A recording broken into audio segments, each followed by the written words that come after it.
Good afternoon. Good afternoon.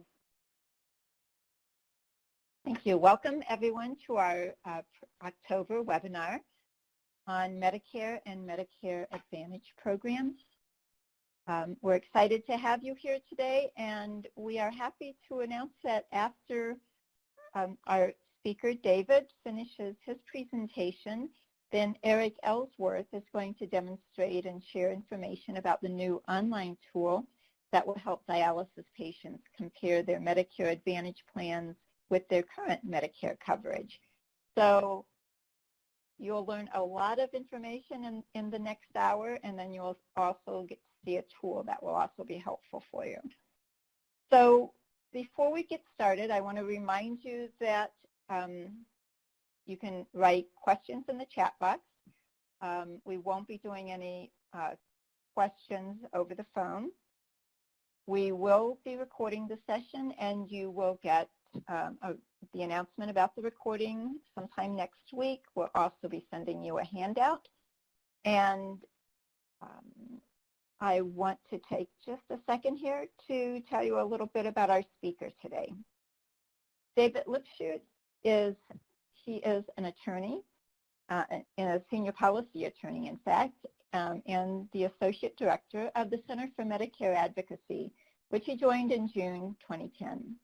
Based in the center's Washington, D.C. office, David engages in public policy issues surrounding Medicare and related coverage as they impact Medicare beneficiaries. He is a licensed attorney in both California and Connecticut. So at this point, David, I'm going to turn the program over to you. As I mentioned, we'll be recording it, and we'll have more information at the end for feedback and information about the new tool. David? Great. Thank you, Kathy. You can hear me okay? You sound good. Great. Well, thank you, Kathy, and thank you to Dialysis Patient Citizens for the invitation to be here today. My hope is that this presentation will be helpful for all of you when it comes to navigating an increasingly complex landscape regarding healthcare broadly and Medicare more specifically. This slide is just a little background about my organization, Medicare Advocacy, which is a national nonprofit, and among other things, we provide direct services in the state of Connecticut and engage in systemic advocacy work out of our Washington, D.C. office where I am based. So during the course of this webinar, after a brief introduction, I'm going to quickly give a brief overview of the Medicare program, its different parts, and the range of coverage options that people usually have within the Medicare program. Then we'll move on to a quick snapshot of two of the most widely used or popular choices, Medicare Advantage versus traditional Medicare with a Medigap Plan. And then we will spend the bulk of our time discussing considerations concerning whether to remain in the traditional original Medicare program or to choose Medicare Advantage. And then we will end with some considerations specific to people with end-stage renal disease. And as Kathy noted, you will then get a brief description of a new tool specifically geared towards individuals with ESRD to compare Medicare Advantage plans. And then, time permitting, we'll probably have some question and answer periods. Likely that this webinar will run slightly past an hour, so if you are able, please bear with us. So why are we discussing Medicare Advantage plans on a call dedicated to individuals with ESRD? Historically, individuals with ESRD could only be enrolled in a Medicare Advantage plan if he or she developed ESRD while in the plan or converted from, say, commercial employer insurance and transitioned into a Medicare Advantage plan offered by the same plan sponsor, or a couple of other very narrow situations. But all that is changing starting January 1st, and pursuant to a federal law that was enacted in 2016, the 21st Century Cures Act, individuals with end-stage renal disease can freely enroll in Medicare Advantage plans for the first time. Right now, Medicare has an enrollment period called different things. Some people call it the annual enrollment period. Some people call it open enrollment period. Some people call it fall enrollment period. That started on October 15th and lasts until December 7th, during which time people can make choices or elections about Medicare Advantage plans or Part D prescription drug plans effective for the following calendar year. Now, when considering whether or not to enroll in a Medicare Advantage plan or remain in traditional Medicare, there are a host of pros and cons. There are benefits and there are drawbacks to enrolling in a Medicare Advantage plan. We'll do our best to go over many of those benefits and drawbacks over the course of this hour. But it is not a decision to take lightly. And we encourage you to think carefully about it, weigh your different options, and look before. Now, the whole Medicare system, with its choice between traditional Medicare and Medicare Advantage and Medigaps and other forms of coverage, is often touted as a system that provides free choice for everybody, that allows you to pick and choose what you want and change and move around whenever you want, or at least on an annual basis. Unfortunately, this isn't necessarily the case. It's not entirely true, and some people don't actually have a choice. Many people who have some type of coverage through a former employer, for example, have a retiree plan, must join a Medicare Advantage plan if they wish to have some type of benefit from their former employers. And similarly, as we will discuss shortly, there are not equal opportunities when it comes to enrolling in a Medigap, a Medicare supplemental insurance plan. The Medicare program, broad overview of the program, is divided into 4 parts, Part A, B, C, and D. Part A of Medicare covers hospitals, skilled nursing facility, home health, hospice. Most people do not pay a monthly premium for Part A. They get it for free. Part B covers physician services, durable medical equipment, tests, and dialysis, among other things. Most people do pay a monthly premium for Part B, which this year is about $145 for most people. Parts A and B together really form the core of the Medicare program. Default is what's known as traditional Medicare, sometimes referred to as original Medicare, sometimes referred to as fee-for-service Medicare. I'll use those terms interchangeably, but I'll usually default to traditional Medicare. When you first get Medicare, that's what your default is into traditional Medicare, where you can go see whatever provider you want, where you have certain cost sharing that applies to you. But most people, including now people with end-stage renal disease, have the option to choose Part C of Medicare. Private Medicare, also known as Medicare Advantage or MA. You have to have both Parts A and B in order to make that selection of a private Medicare program. Of course, about which we're going to spend the bulk of the rest of our time today discussing.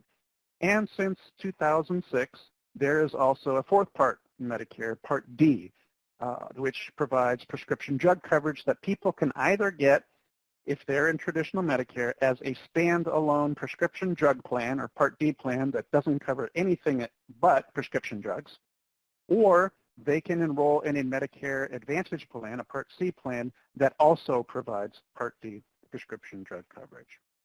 Now, the Medicare program is neither free in cost, nor is it comprehensive in coverage.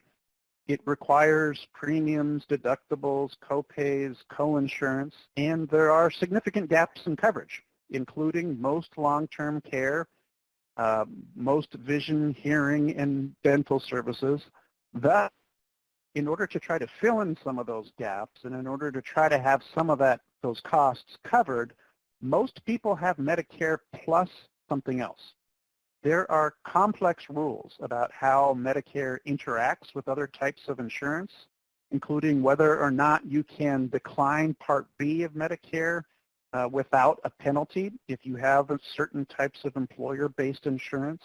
And as many of you are probably aware, whole host of other considerations that people with end-stage renal disease have to make with respect to whether or not and when to enroll in Medicare, which will dictate whether or not certain things are covered in the future by Medicare, like immunosuppressive drugs. We're not going to get into those considerations today. The bulk of what we're talking about today is really what should you consider if you're really considering enrolling in a Medicare Advantage plan.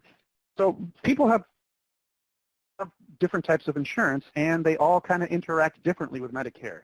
There are employer-based insurance, and there are very important distinctions made as to whether or not that employment is based on someone's current work or previous work. And again, separate with ESRD, there's a whole different set of rules with how that works together if you have some type of employer-based coverage when you first become eligible for Medicare.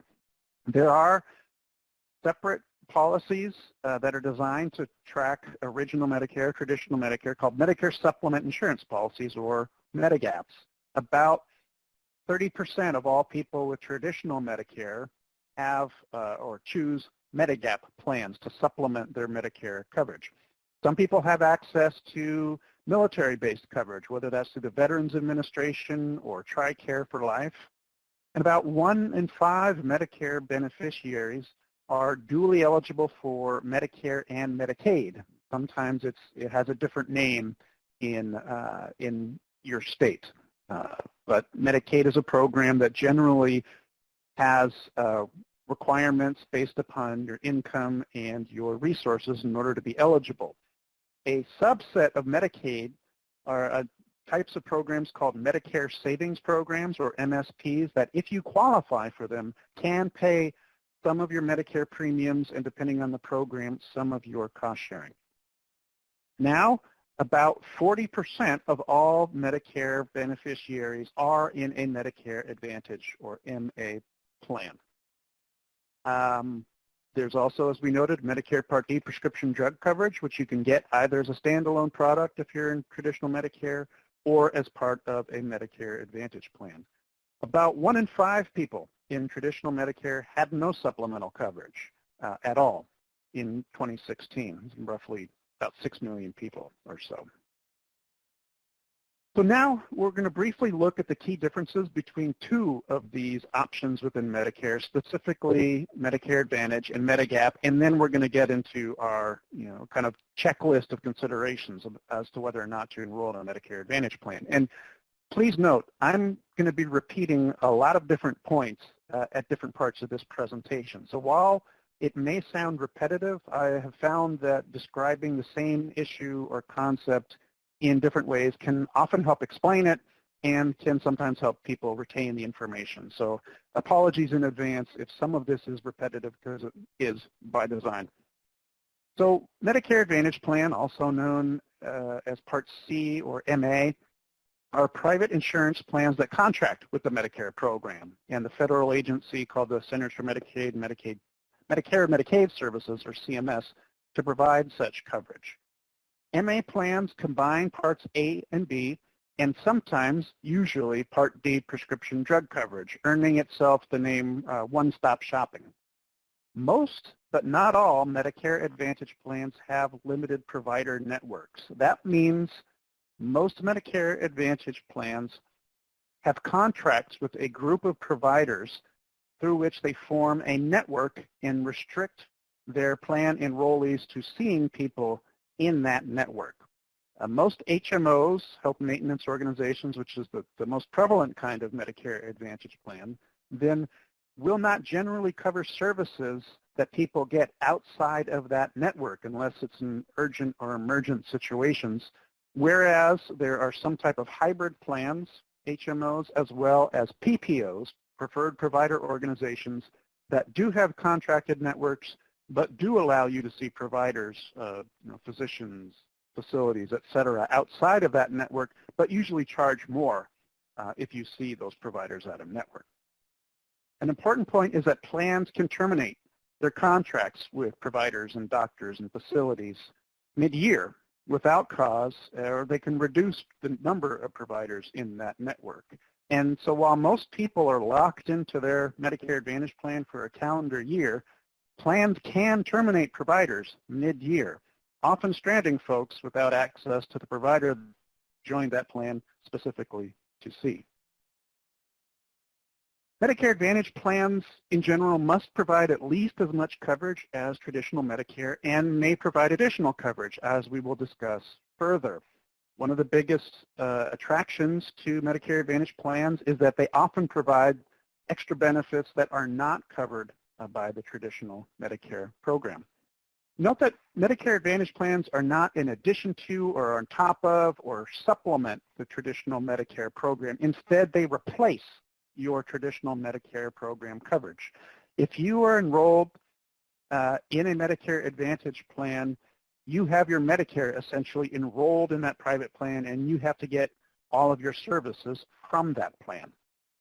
Now, Medicare Advantage plans charge deductibles, co-payments, co-insurance, sometimes premiums, which generally have to be paid out of pocket by individuals, although, as we'll discuss later, Medicare Advantage plans have to offer an out-of-pocket cap for certain services, and as an extra benefit, they sometimes reduce the expenses that people have to pay. Again, we will talk a little bit more about this. The general rule is that Medicare Advantage plans can't charge more on the whole than what someone in the traditional program would pay for services if they did not have some type of supplemental coverage, but there is that out-of-pocket cap, and the Medicare Advantage plans do have flexibility when it comes to cost sharing.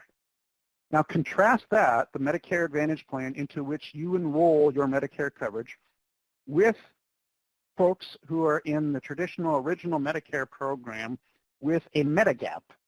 Medigap insurance is also known as Medicare supplemental insurance policies, are lettered plans, Plan A, Plan B, et cetera, that are standardized, and they are meant to work in tandem with the original Medicare program for paying for cost sharing and some other services that are usually not covered by Medicare. You have to have Parts A and B to buy a Medigap plan, and they all require monthly premiums. Usually, the premiums the Medigap plans charge are going to be higher than what a Medicare Advantage plan charges in premiums, but what you get in return is usually coverage of most or all of your cost-sharing expenses, depending upon the plan that you get. Now, the rule with Medigap plans is they provide secondary or supplemental coverage, so if Medicare pays for something, their coverage is going to kick in and pay the rest, depending upon the type of Medigap plan it is. Now, federal law provides rights to purchase Medigap policies at certain times. Unlike Medicare Advantage plans, which have to take now everybody, including folks with end-stage renal disease, each and every year, federal law only requires Medigap plans to offer themselves to people during certain times. They have to take you if you apply during certain times of the year, or certain times when certain triggering events occur. But the default rule really is that companies do not have to sell you a policy if you're outside of one of these times, and they can medically underwrite applicants. Another way of saying that is the people with pre-existing conditions are protected only during certain times when it comes to purchasing Medigap plans. Other than those certain times, those plans can discriminate against you. And perhaps most importantly for this audience, under federal law, there is no right for people under 65 with Medicare to purchase a Medigap plan. In other words, federal law does not require Medigap companies to sell plans to people under 65. Now, Medigap rights is one area of the law where state law can step in and can help flush out rights in a given state. And many states have done that, including extending rights to people under 65 with Medicare. Some states extend rights to people under 65, and others specifically carve out people with end-stage renal disease. So when it comes to whether or not you have a right to purchase a Medigap, it is very dependent upon where you live. Unlike almost the entire rest of the Medicare program, where you live is crucial when it comes to determining whether or not you have a right to purchase a Medigap policy. So in summary, looking at the comparison between Medicare Advantage and Medigaps, there are still unequal rights to different types of coverage in Medicare. And while that federal law we discussed at the outset does allow people with end-stage renal disease to enroll in Medicare Advantage plans for the first time starting January 1st, Congress did not similarly extend rights to purchase Medigap plans to people with end-stage renal disease. So in other words, you have an annual right to get into a Medicare Advantage plan, but even if you have a right to pick up a Medigap plan, based on where you live, that right might be time limited. So one way to look at it is, even if you have a right to buy a Medigap plan, depending upon the state you live, that right might be limited, and it's something you need to pay attention to, so that enrolling in a Medicare Advantage plan might be a one-way ticket, depending, again, on where you live. So a quick summary to tee up our walkthrough of different considerations one should have when considering a Medicare Advantage plan. Choosing traditional or original Medicare and a Medicare Advantage plan is really an important decision. It's a personalized decision that requires, among other things that we will talk about, whether or not you need or want an open network or choice of providers. Do you want to see whatever providers you'd like, or are you okay with a restricted network? Do you need to access care out of your own geographic area, which is usually a county? What are your financial circumstances? Can you afford monthly premiums for a Medigap if you have a right to one, versus what happens if you need to incur medical expenses? Can you afford those expenses? And as we just discussed, can you switch back to traditional Medicare if you find that the Medicare Advantage plan does not serve you well? Everyone has a right to get out of their Medicare Advantage plan on an annual basis, but the next question is, do you have a right to pick up a Medigap plan that will help you cover some of the costs in traditional Medicare? And again, that varies considerably from state to state. So now we're going to spend the bulk of our time walking through considerations that one should take into account when you're choosing between traditional Medicare and a Medicare Advantage plan. Now, Medicare Advantage is now an option open to many individuals who did not previously have access to this choice. Based on your individual circumstances, it may turn out, a Medicare Advantage plan might turn out to be the right option for you. Conversely, based upon your individual circumstances and what's available to you, it might turn out not to be the right option for you. As I often say to myself, when it comes to the Medicare Advantage plans, some people swear by them, other people swear at them. A lot of it is a matter of personal preference and how you tolerate different types of risk. So my organization has a lot of information on our website about Medicare policy issues, but we also have some information that's geared towards trying to help people understand the differences between different options, including Medicare Advantage and traditional Medicare. So a couple years ago, we developed a set of 10 questions meant to kind of prompt people's thinking about comparing Medicare Advantage and traditional Medicare. So we're going to walk through those 10 questions, and that will be followed by a host of another set of considerations people should make, again, with a considerable amount of repetition in the hopes that some of it will resonate, and that if you say things a few times, that it can sink in, which I know I personally need myself. So starting off, narrowing the options between traditional Medicare and Medicare Advantage. Question 1, start with what providers or facilities you use. Do you have a list of doctors you like, a primary care doctor, a nephrologist? Is there a dialysis facility that you use? Do you want to continue with them? How important is it to you that you continue with those same folks? Do they accept Medicare? And do they accept Medicare Advantage plans? And if so, what plans do they accept? If you are looking at joining a Medicare Advantage plan with a limited network, this becomes an important part of the equation. is my doctor or is my facility part of this Medicare Advantage Plans network? Some Medicare Advantage plans do not have restricted networks, or they have networks that allow you to go outside of that network but charge you more for those services. That's an important thing to pay attention to if you want to continue to see the particular providers that you are already seeing. Question 2, which is really applicable both to looking at Medicare Advantage plans with prescription drug coverage or standalone Part D prescription drug plans. What medications do you take? What does your Medicare Advantage plan formulary look like if it has one? Most Medicare Advantage plans offer Part D coverage. Does it cover the drugs that you need? Can you substitute any generics for brand name drugs? And a few questions not on the slide. What pharmacies do you want to go to and get your drugs from? And do those pharmacies, are they part of the plan's network of pharmacies? Do you prefer mail order to picking drugs up at the pharmacies? What does the mail order policies look like for that plan?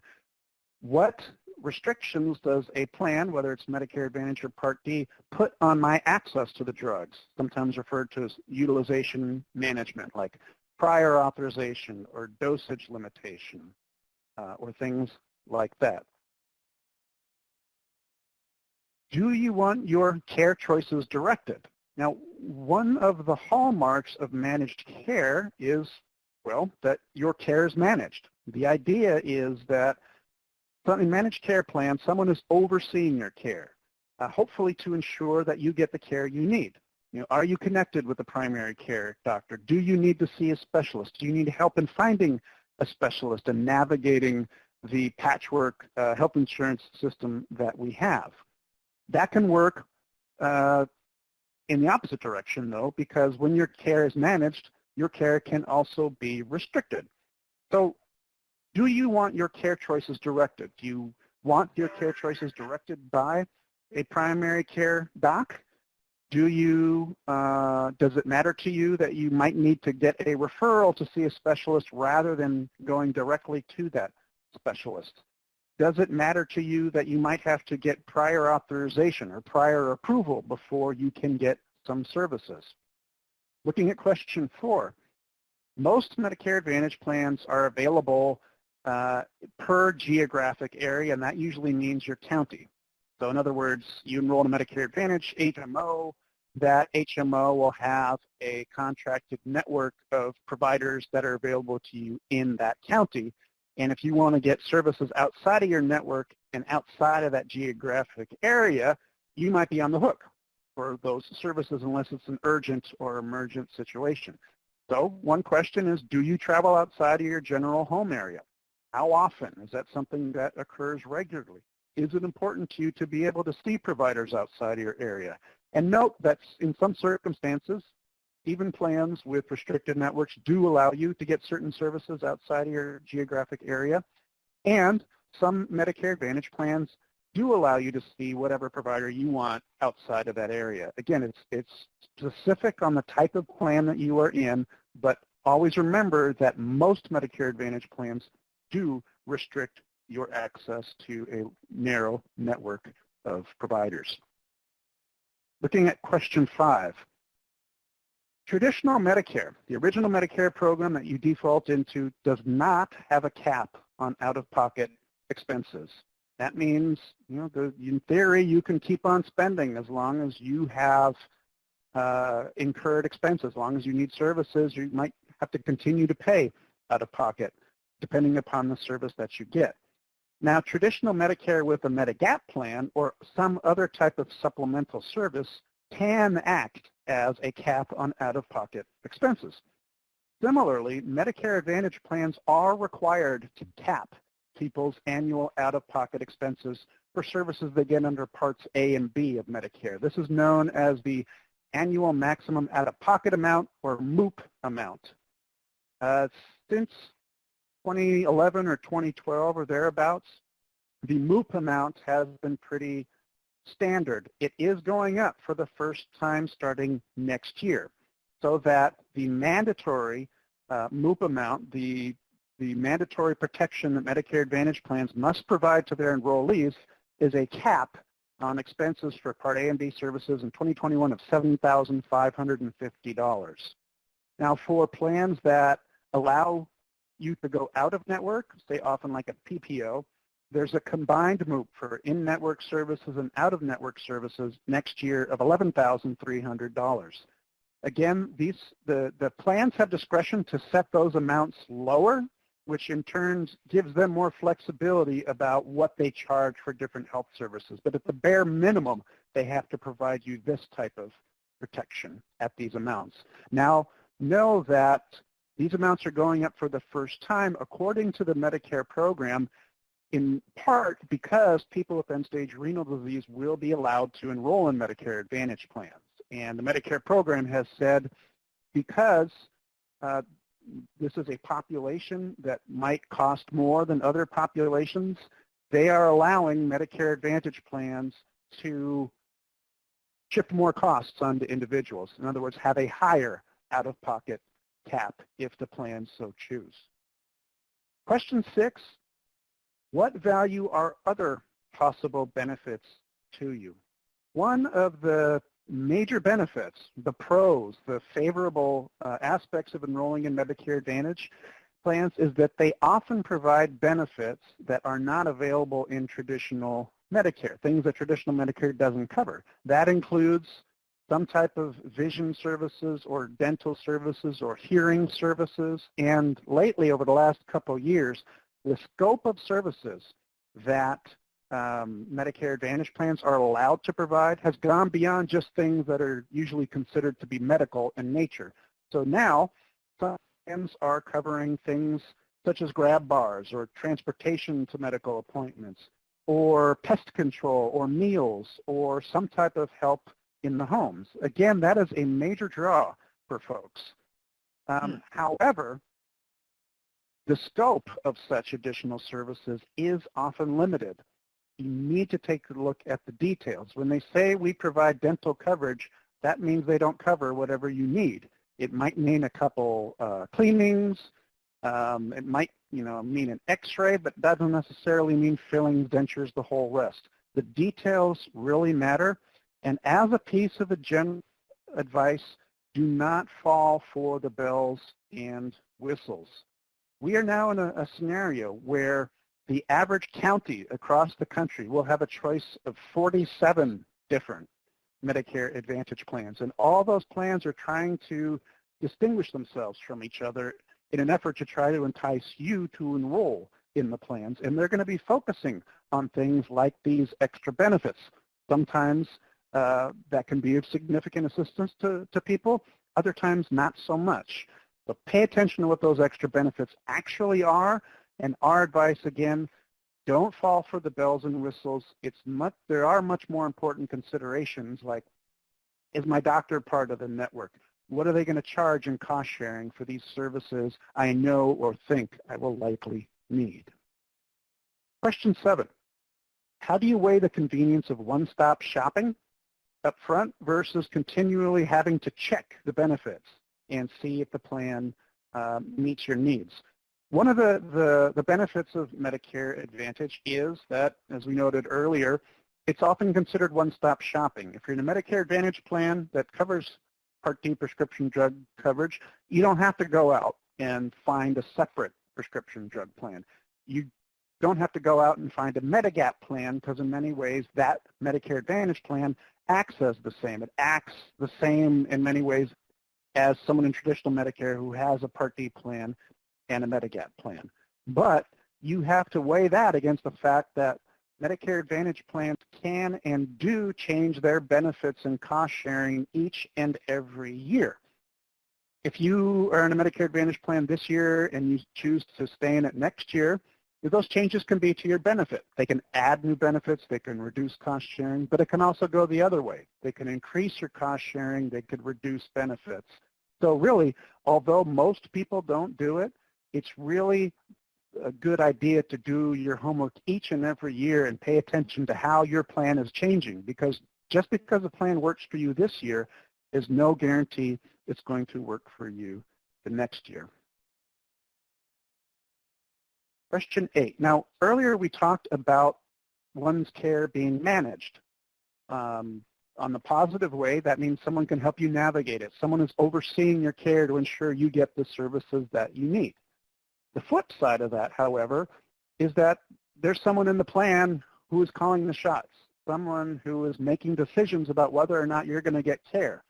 And it is not an uncommon scenario based on our experience that you might have your doctor in your corner who thinks you need a particular service, but the plan denies that. You might be in a skilled nursing facility, and that facility might say, hey, if it was up to us, we know you really need some more covered days in our facility, but the plan is telling us we can't authorize that. We not infrequently come across situations where care is either denied that would have been authorized in traditional Medicare or is cut off prematurely compared to what it would be in traditional Medicare when someone is in such a plan. Consideration 9, will you be more likely to seek needed care if it's convenient to you, like in traditional Medicare where you have a large number of providers from which to choose from? If it's a lower cost versus a higher cost, if it's simpler to access, meaning you don't have to navigate prior authorization or prior approval in order to get the services that you need. And then the last consideration or question prompt that we offer before getting into further considerations as we will next, do you qualify for some type of payment assistance or have access to other coverage? We discussed Medicaid earlier. If you are eligible for Medicare and Medicaid, Medicaid can cover a lot of your cost sharing, most of your cost sharing, and depending upon how you access your services, can provide you with broader services than you would otherwise get with just Medicare. Medicaid also includes Medicare Savings Programs, and these are programs that if you're eligible for, can help pay your Medicare premiums and sometimes your cost sharing. And those programs are QIMBY, SLIMBY, and QI, the Qualified Medicare Beneficiary, the Specified Low Income Medicare Beneficiary Program, and the Qualified Individual Program. I encourage you, if you have not already, to explore eligibility for these programs. There are a lot more people out there who are eligible for such programs but are not enrolled, and it could help you with some of your expenses. Similarly, for Part D prescription drugs, there is a program that can help people pay for their drug expenses and including premiums called the Low Income Subsidy, LIS, sometimes referred to as extra help. As we talked about earlier, depending upon where you live, you may or may not be eligible to enroll in a Medigap. Is that something that you would enroll in if you had the opportunity to versus a Medicare Advantage plan? And if you have a Medigap but are considering switching to a Medicare Advantage plan, it's critical to note that there's a good chance you won't be able to get that plan back if you drop it and you're in the Medicare Advantage plan for more than a year. Do you have other type of insurance like employer, military, or other type of coverage that might fill in some of these gaps? Are you eligible for any other type of assistance that could help fill in some of the costs that you'll have to pay if you incur services or need to use services?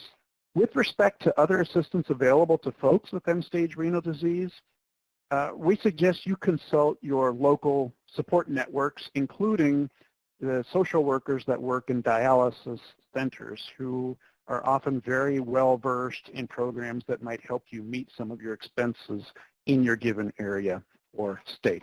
So those are just 10 kind of questions or prompts that we offer to help guide an individual's journey as to whether or not they should consider Medicare Advantage or traditional Medicare. But we're now going to touch on some additional considerations that, again, cover some of the same territory but hopefully prompt further thinking about this. So look at traditional Medicare. The flexibility in traditional Medicare is significantly greater than it is in most Medicare Advantage plans. You know, in traditional Medicare, you can see whatever provider you want across the country that is willing to take you, compared with Medicare Advantage plans that often use narrow, restricted networks. And as we talked about earlier with respect to Medigap plans, is there a guarantee issue rights in your state? Is it limited in time? Are the premiums going to be too much for me to afford? Do I have other options that can help me cover my cost sharing? And if I don't have access to a Medigap plan or other type of coverage? Am I willing to go without supplemental insurance, like I think roughly noted earlier, 1 in 6 people with traditional Medicare do, meaning you'd have to pay the full 20% coinsurance for Part B. You'd have to pay the full Part A hospital deductible. If you are in a Medicare Advantage plan, you cannot purchase a Medigap. It's against the rules for you to be sold one. Note that regardless of what type of coverage you have, there are often coordination of benefits issues which can complicate your access to coverage if you have several different types of insurance and there is any question about who might pay primary or secondary or whether or not a policy will pay secondary. Will you have to pay some or all of the cost sharing? With a Medigap, you are often protected against most costs in exchange for a higher monthly premium versus a Medicare Advantage plan where oftentimes the plans don't charge any premiums, but if you use services, you have to pay unless and until you reach that maximum out-of-pocket expense. We talked a little bit about Medicare Advantage plans, most of which have contracted networks. The Medicare Advantage plans that do restrict their networks have a general obligation to attest or to verify to the Medicare program that they contract with enough providers and enough different types of providers to make their networks adequate. They have adequate networks. Now, beyond that, there is a list of particular providers and supplier types that have slightly more strict rules that Medicare Advantage plans have to meet. Now, these are often determined by time and distance standards based upon a certain percentage of enrollees in the given plan, meaning the plan has to show that it contracts with X number of a certain type of provider that are within a certain time or geographic distance with a certain percentage of the folks in the Medicare Advantage plan. This is a critical point that we are going to touch upon later once we turn back to dialysis facilities. But when people are shopping around for Medicare Advantage plans, sometimes they find that the networks are in fact not adequate, or they don't contract with the particular doctor that you want to see, or the facility that you want to see is not part of that network. And network providers can choose to leave a network at any time, and plans can also terminate providers at any time, even mid-year, whereas most enrollees are locked in for the year. In the case of Medicare Advantage plans, a side note, after this current enrollment period, people who start the year with a Medicare Advantage plan have a 3-month period, January 1st to the end of March, to make another change, whereas people with standalone Part D plans don't do it. But the general rule is you're locked in for the year, even if the plan terminates your doctor. Now, there is a limited special enrollment period right, or SEP right, when certain network terminations occur. And you might see this in the news once in a while. Our experience with the state of Connecticut, United Healthcare several years ago terminated a couple thousand doctors in their network of providers, which led to people scrambling for other doctors to try to find other folks. And the Medicare program has established a special enrollment period right, not necessarily if your doctor is fired or terminated from the plan, but if a whole bunch of other people's providers are also terminated at the same time. So there might be an opportunity if your plan terminates its contract with your doctor, but there's no guarantee that you will have a right to change plans as a result. Note, however, that while most people are locked into their plan for a calendar year, there are certain special enrollment period rights that do allow people to change mid-year, including folks who are dually eligible for Medicare and Medicaid, including the Medicare Savings Program and the Part D Low Income Subsidy or Extra Help. So as we've noted a few times, HMOs usually have no out-of-network coverage except for urgent emergent services and except for a kind of hybrid type of HMO called a point-of-service plan.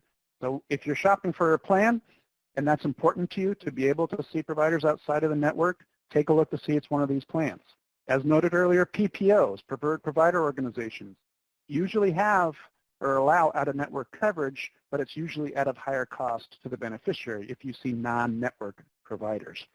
Note that Medicare Advantage plans have discretion to charge cost sharing above traditional Medicare amounts, except for certain services, chemotherapy, renal dialysis, and skilled nursing facility services.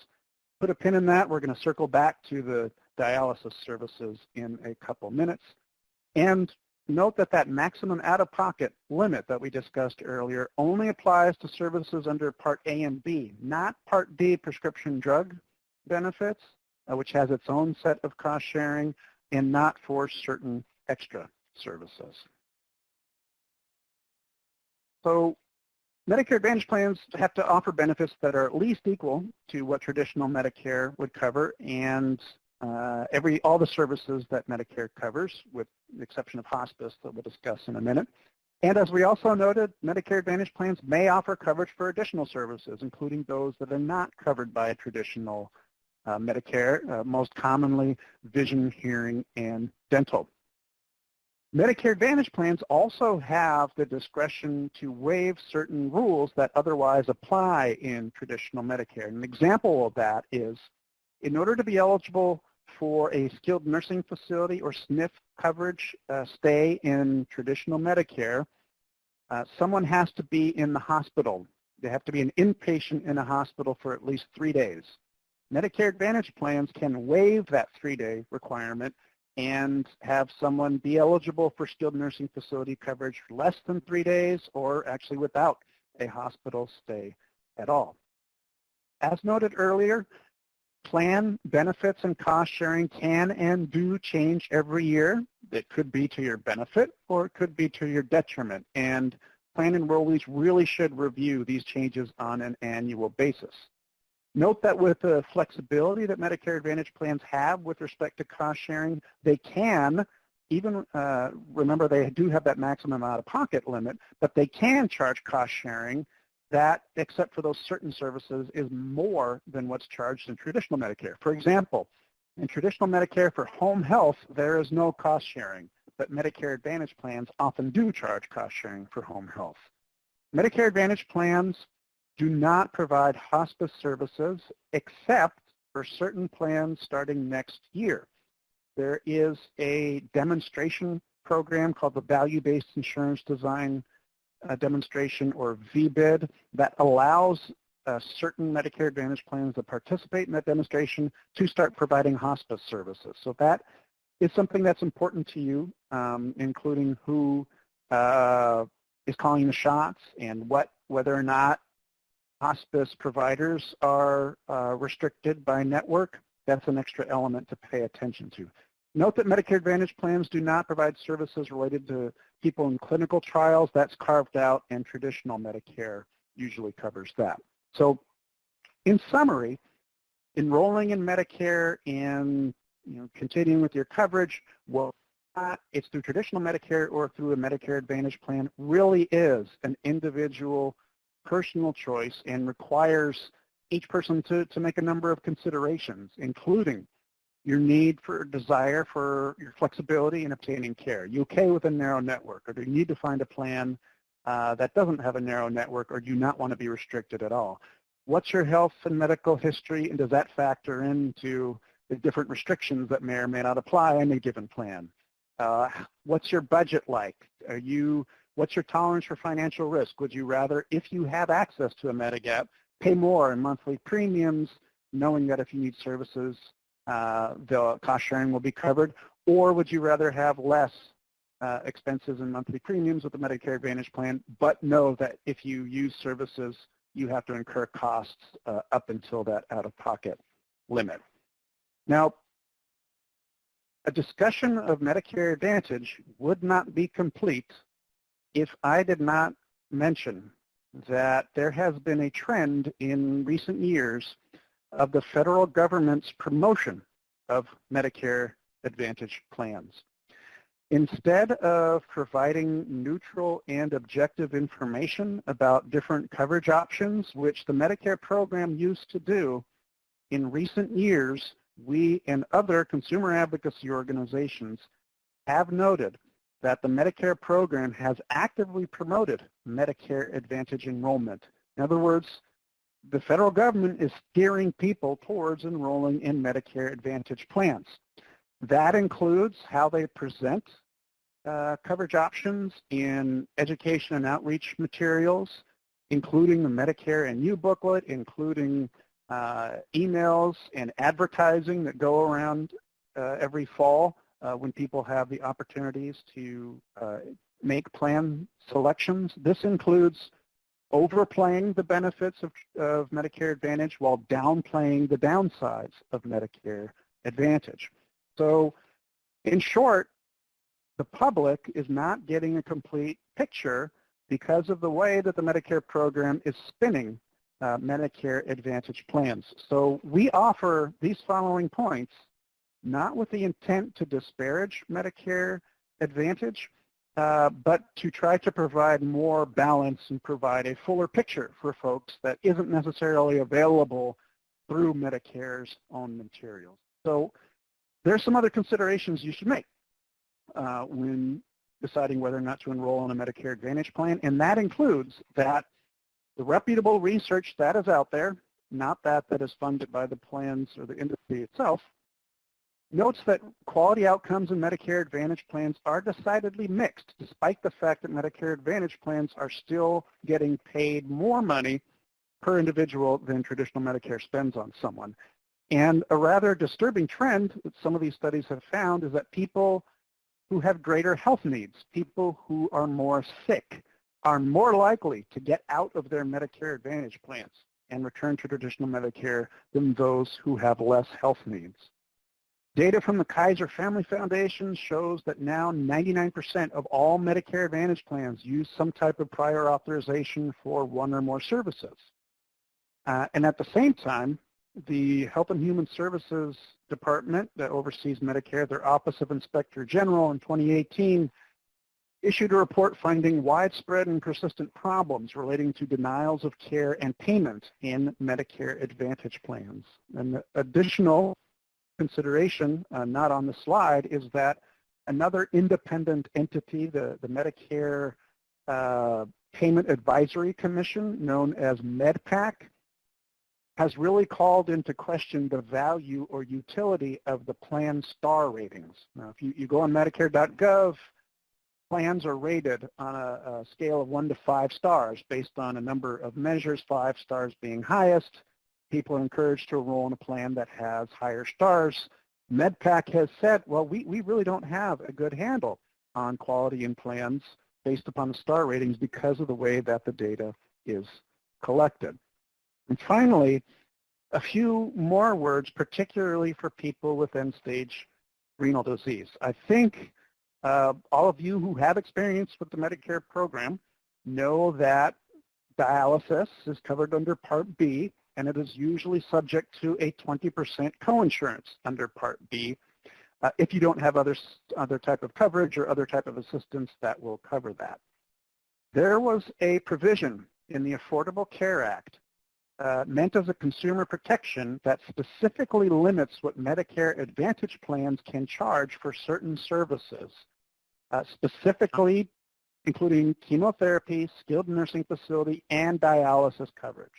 So the Affordable Care Act prevents Medicare Advantage plans from charging more than 20% coinsurance for dialysis. And it was our understanding, including from our friends there at Dialysis Patient Citizen, that until now, most plans that did have folks with the ESRD in them that were part of those plans due to those narrow exceptions before now didn't charge dialysis cost coinsurance or charged very little. But unfortunately, what we are seeing now, based upon the information that's available for plans in 2021, is that most plans appear to charge the full 20% coinsurance for dialysis.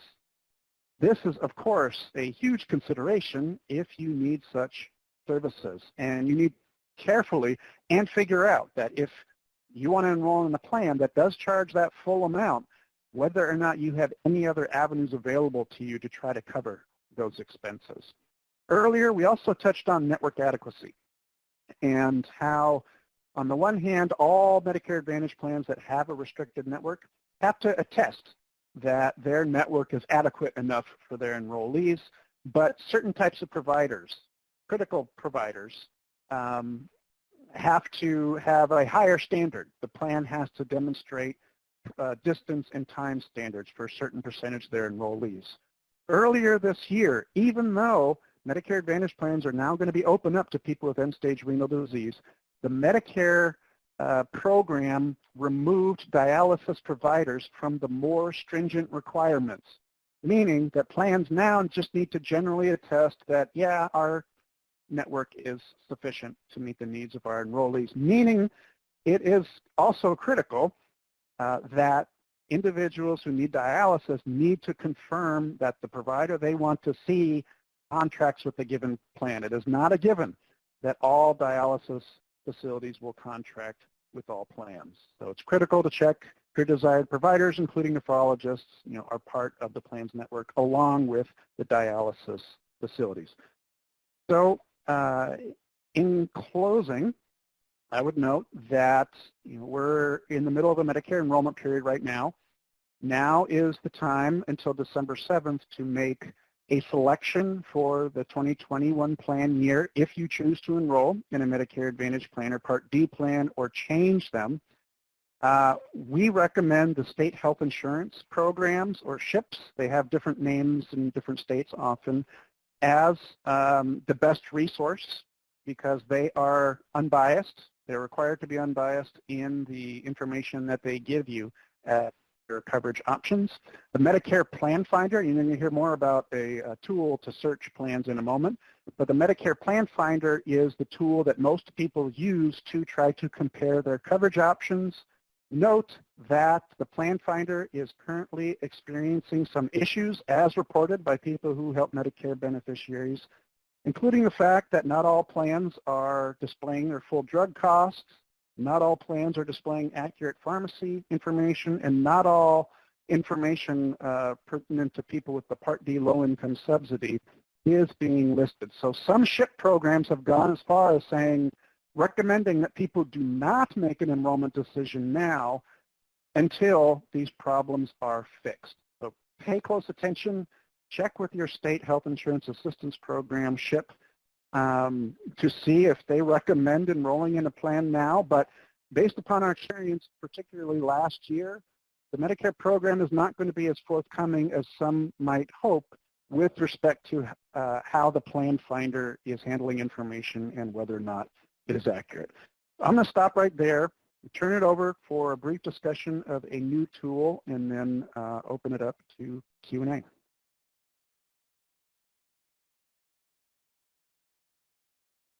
So, Kathy, Hillary, I don't know if I want to turn it over to Eric at this point. Hi, Eric. Can you unmute yourself? Yeah, I'm unmuted. Can everybody hear me? Yes. Great. Okay. Well, thank you, everybody, for being part of this this seminar and conversation. I really enjoyed what David just had to say. And my name is Eric Ellsworth, and I want to tell you a little bit about the plan comparison tool that we have been working hard with dialysis patient citizens to put up that's specific to ESRD patients. I should give you a little bit of background about myself and my organization. I am with an organization called Consumers Checkbook. We are also a nonprofit, and our mission is to help people make educated choices of service providers. So service providers means everything from roofers and plumbers and auto mechanics, but also for decades we've been kind of leading the pack in terms of trying to give people information on how to choose insurance plans and doctors and providers. So we've been involved with some of the kinds of rating measures that David was describing, and we've also, for many years, put together plan comparison tools. One of our as a nonprofit, we are also committed to providing unbiased information. We never take money from the people that we rate, so we're always kind of an important principle for us. And so we're happy to be able to partner with folks like Dialysis Patient Citizens and Medicare Rights Center to be able to bring good, unbiased information for consumers. So I will say about myself that I am a physics and data science guy by background. There is a surprising amount of data and data science here, and some of the challenges that David mentioned were also about data. So, and I'll be able to flag some of those for you specifically in our tool. I just also wanted to let you know that Checkbook has also had a role in the policy space. I serve as a consumer representative to the National Association of Insurance Commissioners. And probably more importantly for this conversation, I've been trained as an assister for the Affordable Care Act exchanges. So while I'm significantly newer in learning the Medicare space, I do have experience with helping folks choose health plans, and that's part of what Checkbook really aims to do. So without further ado, let me try to click forward and start to show you the tool. So this tool will be available next week. And the goal of the tool, as was mentioned before, is to help specifically people with end-stage renal disease consider different out-of-pocket, different plans and the effect it might have on their own total cost. For us, total cost is a very important factor. It's the amount you pay in premiums plus the amount that you pay in your co-pays and co-insurance. And so that's a way of kind of seeing that balance between less premium and more cost sharing or vice versa. So I'm going to show you a few screenshots, and then you can find this tool at dialysisplanchoice.org when we go live next week. So the first thing you see is that we ask, like a lot of other tools, we ask you for your zip code, and that will then confirm your county. As David mentioned, Medicare Advantage plans are issued by county. And then we ask your age to kind of help us guide what sorts of additional programs we can look for subsidization, and likewise income, to make sure that we're able to understand what sort of options the person might have for various kinds of insurance. Go to the next slide. We also ask folks, as this excellent presentation mentioned, the role of Medigap is very important. So we ask folks if they have a Medigap policy. You'll see this all on the first screen of the tool when you first begin. And so if you check yes, we ask you which type of Medigap policy you have and how much you pay each month in coverage. And that will allow us later on to help put together some possible estimate of what you might pay if you have Medigap, and maybe get a handle on what the difference in cost is. And I'll come back to those costs in a minute. We then go on to ask if you get any assistance from other of the low income subsidy programs. We know that a significant number of folks with ESRD are eligible for low income subsidies. In particular, the ones that were mentioned before, Medicaid. So if you're eligible for Medicaid, some different plans options become available to you. If you take SSI, if you have SSI, we can incorporate subsidies, and likewise Medicare Savings Program and extra help from Social Security, the Part D subsidy. So you can also mark that you don't get help or you're not sure, and we won't factor in those subsidies. We then ask you for your prescription drug coverage, and then we ask a question that people might not be anticipating, which is that we ask how much the dialysis center collects from people at each visit. And the reason that we do this is that we've learned that some dialysis facilities have their own sort of subsidization programs for people who are not able to afford cost sharing, and so we want to make sure that we capture whether that is going on for patients as well. And then I don't think it made it into this screenshot, but then you'll see there's a red button at the bottom of this input page, and you'll be ready to go on to the next screen. Oops, I'm sorry, I completely skipped over. We aren't at the red input page yet. So as we mentioned, it's very important to look up your drugs and to make sure that they're covered. So we have incorporated the drug list from the Medicare Advantage formularies into this tool, so you can type a drug and search for it, and it will show you, if you type the brand name drug, it will also show you those generic alternatives. And then, as was mentioned, it's very important to check whether your providers are in network. At the moment, we've included the nephrologists that are in each plan, so you can also type a nephrologist, and we'll try to help you identify them by putting their information, their name and address, so name and city and location, so you can pick the one that you're thinking of. We've organized also a search for dialysis facilities in these different networks and the different Medicare Advantage plans. This list you'll find is basically just a list of nearby facilities. So what we did was that zip code that you or the user you're helping entered at the top of this input section is used to just organize these by distance away from that zip code. And the reason that we did that is, this is kind of in line with what I was saying about data issues, is that many of these dialysis facilities have multiple names listed in their records, such as in CMS's dialysis facility compare. There's lots of names, and we think that this is a better way for consumers to be able to at least see a list of, it's about 10 in total, facilities that are nearest to them. If you encounter problems with that, we can help. But basically, then the user can check the facilities that they're interested in looking up. If they just got one, they can do that. If there are multiple ones, they can do that as well. And then that red button that also didn't make it into this screenshot that says Go See Plans is it will appear. And let's have a look at. Okay. And this shows what we'd be showing. So as mentioned, there are many Medicare Advantage plans in most counties, sort of around 50. Here you see this number 8. That will typically be 50. I actually filtered to make some plans that were particularly interesting up here.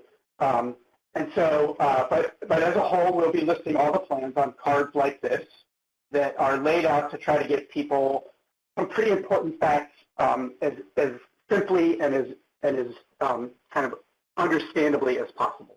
So I'll go through those, and then I'll come back and talk a little bit about some of the filter options. So here you see we've got the issuer, the insurance company that's offering the plan. We've also tried to get their logos so that maybe if people recognize that a little more, they can see those things too. And then we have incorporated the rating, the star ratings. As was mentioned, we're not as confident that they always are the right guide, but we do know that they're a kind of point of reference for people. And so we've done a lot of work in that rating area, and we can tell you that it's an evolving process to produce the best possible rating and the best possible measure of something as complicated as an insurance plan. So they're there for people's reference. We also have this little box over here that describes the type of plan, and you'll see that there are tooltips that come up with there, like the kind of thing where you click on something and you want to know what it is. So we'll be able to explain to folks what an HMO plan means if they're not familiar with that, and also some special needs plans that I'll talk about in a moment. So we have the deductibles that apply for this plan. In this case, these have actually included the low income subsidies for drug deductibles. And then probably especially important is this annual cost figure. So this dollar amount represents an estimate, and I want to be real careful about the word estimate, of your totals, of the person's total costs. So like I said, premium costs, which in this case are 0, and then costs that they would have to pay for services, which are, co-pays or co-insurance, sometimes called out-of-pocket costs. So this estimate includes both premium and out-of-pocket costs, and it will have drug costs incorporated into it. And then there's this number here, which is the maximum out-of-pocket. So we've called it, in other cases, we've called it cost in a bad year. So if you really run into a particularly bad year with a lot of additional costs, this is the limit of costs. And then we've flagged some of the services that we felt people might be interested in as to whether this plan does or does not cover those additional benefits.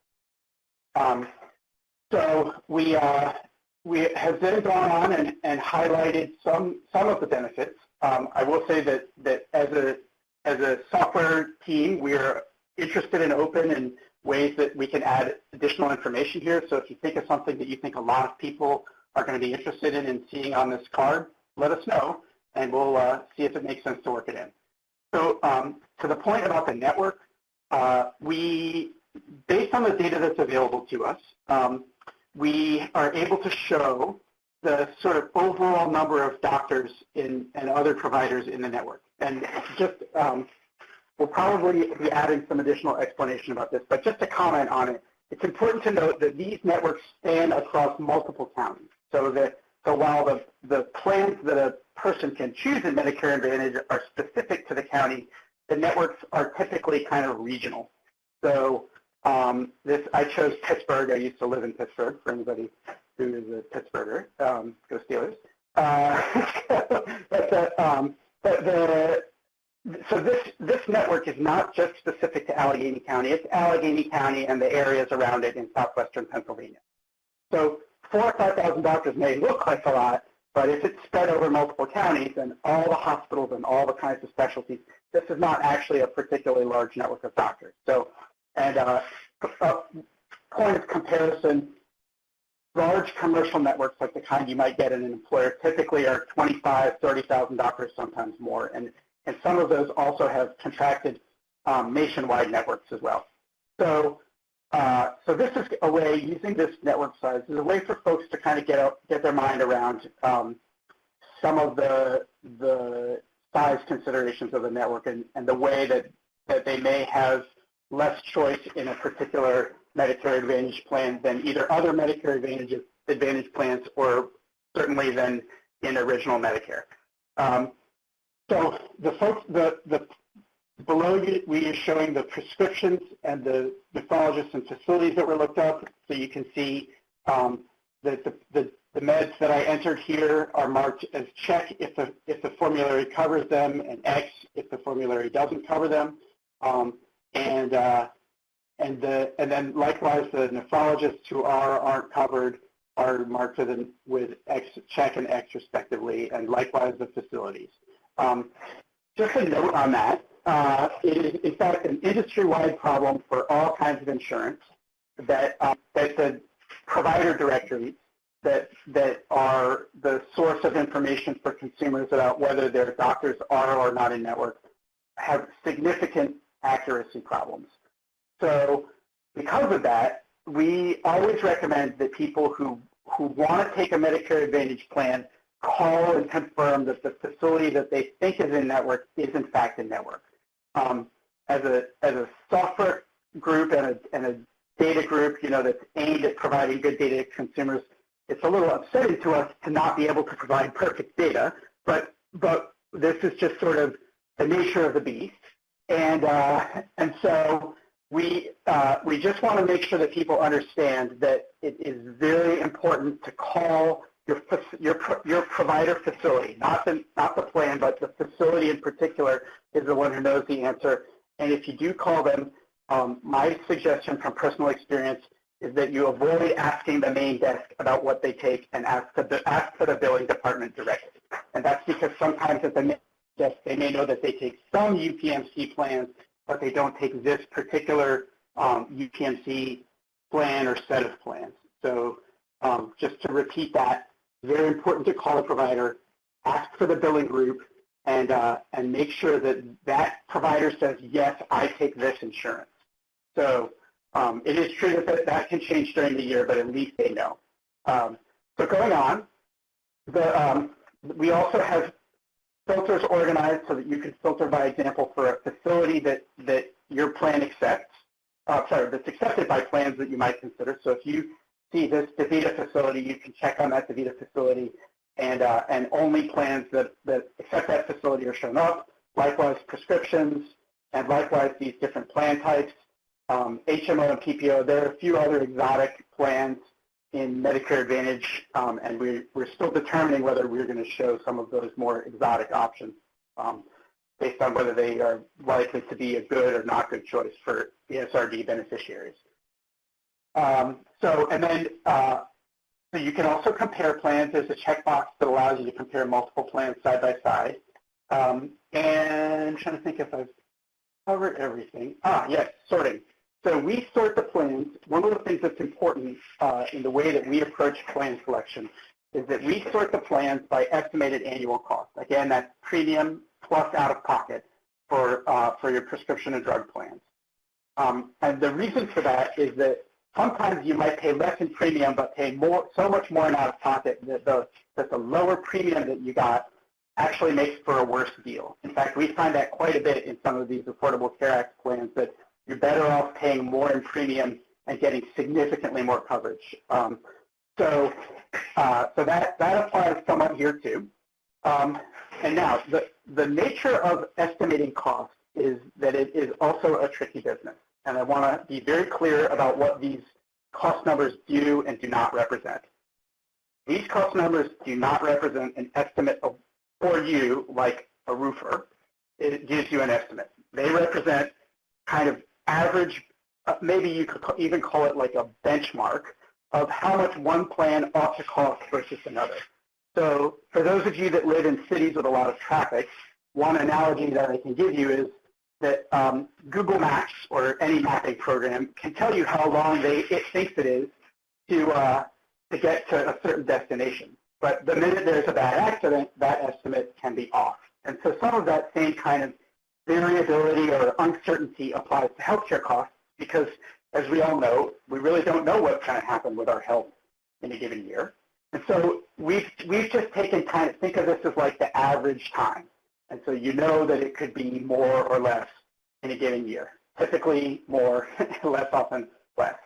And so I just want to reiterate that, just to again make sure that the message comes across clearly. These estimates don't say if you take this plan you will only pay $3,550. They do say on average this plan ought to cost you $3,550, and if my screenshot had space for more plans, you'd see that another one might say $3,650, and we think that that means that our estimation is that the first plan is less, on the whole, less expensive than the second one. Okay, so that's what a lot in that little word estimate. All right, moving on. So then you can click in and see the plan's details. This gives you a list of the specific benefits that the service covers, that the plan covers. You can see, indeed, it has been what we've seen in this data coming in is that almost all of the plans are charging 20% coinsurance for dialysis. Just going back here, that is subject to the maximum out-of-pocket limit of the plan, the MOOP, as is known. We also, when we estimate costs, we also do some factoring in of whether that person was getting an additional subsidy from or additional help that came from a dialysis facility in the form of lesser copays or insurance. We've tried to pull together a few other common needs for dialysis patients, like diabetes supplies for those that are diabetic, transportation. So this is an example of a plan that does not have a transportation benefit. You'll note that the transportation benefits almost always require the plan to approve them. So you can't just call an Uber and then expect the plan to pay for it. And finally, just wrapping up, the way that you can enroll in these plans from here is to click into this enroll button here. It does not actually take you directly into enrollment. It takes you into Medicare's plan, similar page in the plan compare tool where you can begin enrollment through Medicare.gov. So we would, of course, be happy to take questions. And I do want to reiterate that we are a partner in this process. And so if you think of things that you'd like to see added to this, or if you think there's particular call-outs or messages that we can add, we're always happy to hear them. I can share my email address in the chat, and the folks at Dialysis Patient Citizens also have my email address. All right, so with that, thanks for listening, and we look forward to helping you choose plans with this tool. Thank you, Eric, and thanks for sharing your contact information for people. It's an exciting tool that people can use. Thanks for giving us the first heads up on it. I'm sure that we'll have people who are interested in exploring it next week when it becomes available.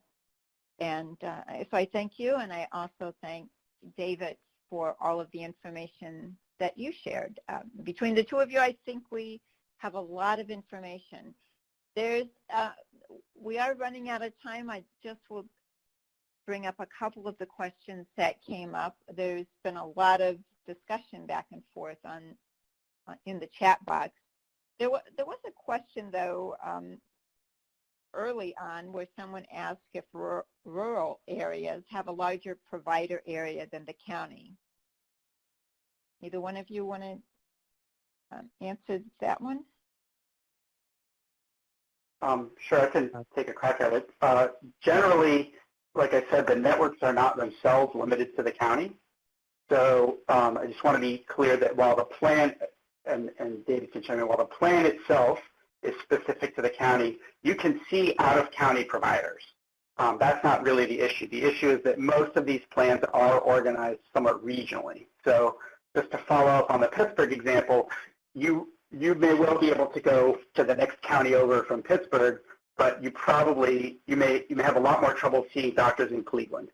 So, and if you live, closer to the Ohio border from Pittsburgh, that might be a challenge for you.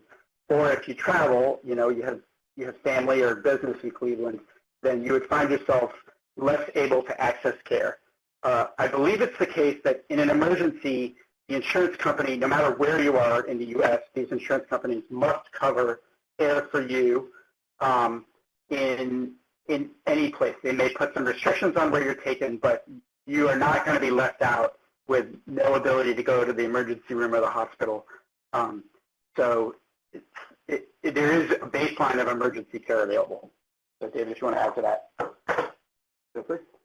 Okay, great. Sounds good. Thank you. There was another question, and both of you have already stressed that it's important for people to check with their dialysis center to make sure that they're accepted in the MA plans. There was a question about what about drugs that are covered under Part B, like insulin pumps? Does that change with the Medicare Advantage plans? Or is it handled differently between the two? This is David. Now, the Medicare Advantage plans generally have to cover everything that's covered under Parts A and B of Medicare, including durable medical equipment and including drugs that are covered under Part B. What an open is, whether or not they're going to limit the types of drugs, if there are variations between the types of drugs, and how much they're going to charge for them. Because while Medicare Advantage plans do have that maximum out-of-pocket cap for Part A and B expenses, they do have a good bit of flexibility in what they charge. And so outside of those three areas, dialysis, chemotherapy, and skilled nursing facility services, they can charge more than 20% coinsurance for Part B up to that cap. Okay, that's good information. Thank you. Let me see if there's anything else. I think you both have covered most of those. There was a question or a comment about traditional Medicare. If you wanted to say anything about people being able to purchase riders to traditional Medicare? Yeah, I believe that refers to riders that are available in some states associated with some Medigap plans. I think for the most part, Medigap plans are standardized, right? By letter. There's some states, that I think 3 states that aren't part of that standardization scheme, but in most places they're standardized by letter. But many Medigap issuers will add on little extra benefits, extra bells and whistles to the Medigap plans as an added inducement to entice folks to enroll in those plans. But outside of the standardization, that's required of Medigap plans, those extra benefits aren't really regulated. And there's, not really standards that I'm aware of that apply to those extra riders. So that could always be an opportunity for folks, but it's going to vary considerably, including, whether or not you have a right to retain a particular plan or a rider if you change Medigap plans, et cetera. So I mean, I think this probably goes without saying, but we have an awfully complicated patchwork system of healthcare that is getting more complex, not less, and that is to the detriment of all of us, if I may be so bold to say. I think some of the discussion would agree that it's going to be very difficult and challenging for some people to be able to figure out the different programs in the system. I think this tool that Eric described will certainly hopefully help with some of that and make it a little bit easier, or at least help people to start discussing it with their social workers or with their families to discuss more. I think I'm due to our time. We're going to stop the questions at this point. And David has given his information, some information with Medicare Advocacy if you would like to get in touch, or he's got information there about their newsletter. So feel free to follow them on Facebook and Twitter and visit their website. There's a lot of information there. And then in closing, please check out the Medicare Plan Choice Comparison Tool. Please complete the feedback form that'll come up after this program, and we encourage you to join us on November 19th for our next webinar on caregiving. And again, thank you, David, and thank you, Eric, and I want to thank all of you for attending and being involved in our webinar today and staying with us a little bit longer to hear all the information to be shared. So thank you. Thank you.